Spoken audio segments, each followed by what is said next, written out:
भगवान कार्तिकेय का जन्म और पालन पोषण। भगवान कार्तिकेय हिंदू धर्म में एक प्रमुख देवता हैं। वे भगवान शिव और माता पार्वती के पुत्र हैं। कार्तिकेय का जन्म और पालन पोषण अत्यंत अद्भुत और रहस्यमय रहा है। आइए उनकी जन्म और पालन पोषण की कहानी को विस्तार से जानते हैं। जन्म की कहानी। कार्तिकेय के जन्म के बारे में कई कथाएं प्रचलित हैं। एक प्रसिद्ध कथा के अनुसार जब देवता तारकासुर नामक राक्षस से त्रस्त हो गए तो उन्होंने भगवान शिव से प्रार्थना की कि वे उन्हें इस संकट से मुक्त कराएं। भगवान शिव ने पार्वती जी से कहा कि उनका पुत्र ही तारकासुर का वध कर सकता है। तब माता पार्वती ने तपस्या शुरू की और भगवान शिव के पुत्र के रूप में जन्म लिया। कार्तिकेय का जन्म अग्नि के गोले के रूप में हुआ था। इस अग्नि गोले को श्रवण मेरु पर्वत पर ले जाकर गंगा नदी में डाला गया। गंगा के जल से 6 भागों में विभाजित होकर इस अग्नि गोले से 6 शिशु पैदा हुए। कृतिकाओं द्वारा पालन पोषण। इन 6 शिशुओं को सप्तऋषियों की पत्नियों कृतिकाओं ने गोद ले लिया। कृतिकाओं ने इन शिशुओं का पालन पोषण किया और इन्हें अस्त्र शस्त्र चलाने की शिक्षा दी।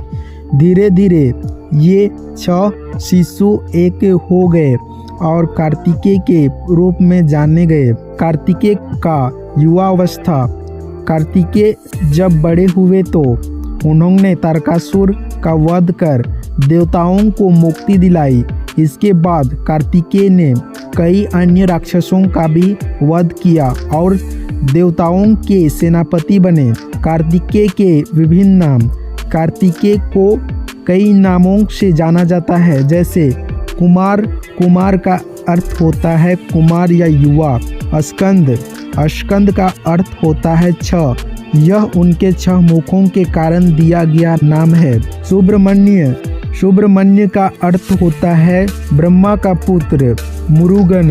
यह नाम दक्षिण भारत में अधिक प्रचलित है। कार्तिकेय को युद्ध का देवता माना जाता है। वे युवाओं के आदर्श देवता हैं। उनकी पूजा शक्ति और साहस के प्रतीक के रूप में की जाती है। कार्तिकेय ने 6 दिन की अवधि में ही अस्त्र शस्त्र चलाने की शिक्षा प्राप्त कर ली। तारकासुर का वध कैसे हुआ। तारकासुर और कार्तिकेय के बीच एक भीषण युद्ध हुआ। कार्तिकेय ने अपने अस्त्र शस्त्रों से तारकासुर पर हमला किया, लेकिन तारकासुर बहुत शक्तिशाली था। अंततः कार्तिकेय ने अपने प्रमुख अस्त्र भाले से तारकासुर का वध कर दिया। तारकासुर के वध के बाद देवता बहुत खुश हुए और कार्तिकेय की प्रशंसा की। कार्तिकेय को देवताओं का सेनापति बनाया गया।